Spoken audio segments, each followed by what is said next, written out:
यांच्या 125व्या जयंतीनिमित्त हा वक्तृत्व स्पर्धेचा कार्यक्रम घेतलेला आहे आणि त्यांचे जे संस्कृतीला पहिल्यांदा मी विनम्र अभिवादन करतो.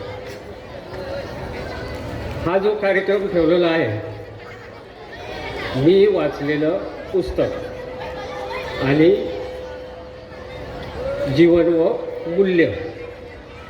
मला तरी वाटते असं पुस्तकाचं, मी वाचलेलं पुस्तक याच्यावर तर तुम्हाला सांगेल की मी कोणतं पुस्तक वाचलं, पण ज्यावेळेस आपण मी वाचलेलं पुस्तक हाच कार्यक्रम वक्तृत्व स्पर्धा का ठेवली याच्यामध्ये सुद्धा मला असं वाटतं की एक मूल्य दडलेलं आहे.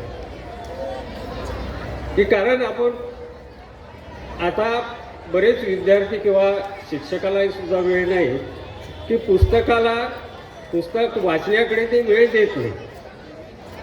आणि पुस्तक वाचणे अतिशय महत्त्वाचं आहे, काळाची गरज आहे. आता पुढे चालून त्यांना असंही वाटलं असेल कदाचित की विद्यार्थ्याला ही एक स्पर्धा येऊ शकते 5-6 वर्षाकडे. मी पाहिलेला व्हिडिओ आणि जीवन व कार्य, तर त्याच्यामध्ये मी अनेक पुस्तकं वाचली. त्या पुस्तकामध्ये मला 3 पुस्तकं फार आवडलेली आहेत. त्याच्यामध्ये संत गाडगे बाबा, संत तुकडोजी महाराज आणि भाऊसाहेबांचे जीवन व कार्य. त्या काळामध्ये की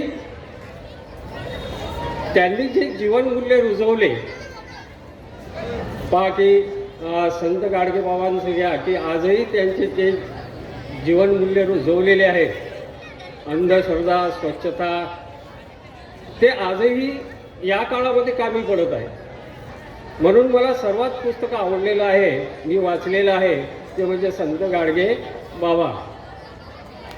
आणि या पुस्तकामधून आजही विद्यार्थ्यांना जे मूल्य आहे ते मूल्य घेता येते आणि रुजवता येते. आता स्वच्छता, त्यांनी स्वच्छतेला फार महत्त्व दिलेलं होतं त्या काळामध्ये. आणि आज जी स्वच्छता आहे ती संपूर्ण भारतभर स्वच्छता आपल्याला राबवलेली दिसते. म्हणून हे सुद्धा एक मूल्य अतिशय महत्त्वाचं आहे. पहा की त्यांच्यामध्ये आणखीन एक की दूरदृष्टी होती.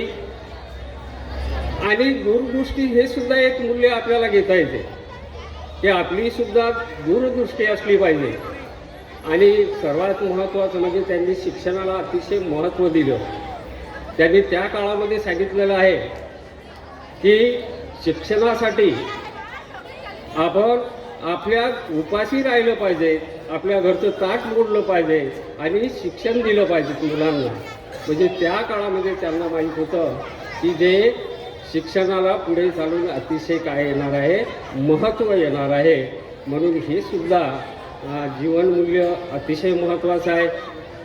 आणि त्यानंतर त्यांनी सर्वात म्हणजे की जे अंधश्रद्धा आहे ते नष्ट केली पाहिजे. आणि आज अंधश्रद्धा नष्ट करण्यासाठी त्यांची जे जीवनमूल्य होती ते सुद्धा आज आपल्या कामी पडते. आणि एवढे बोलून मी माझे 2 शब्द संपवतो.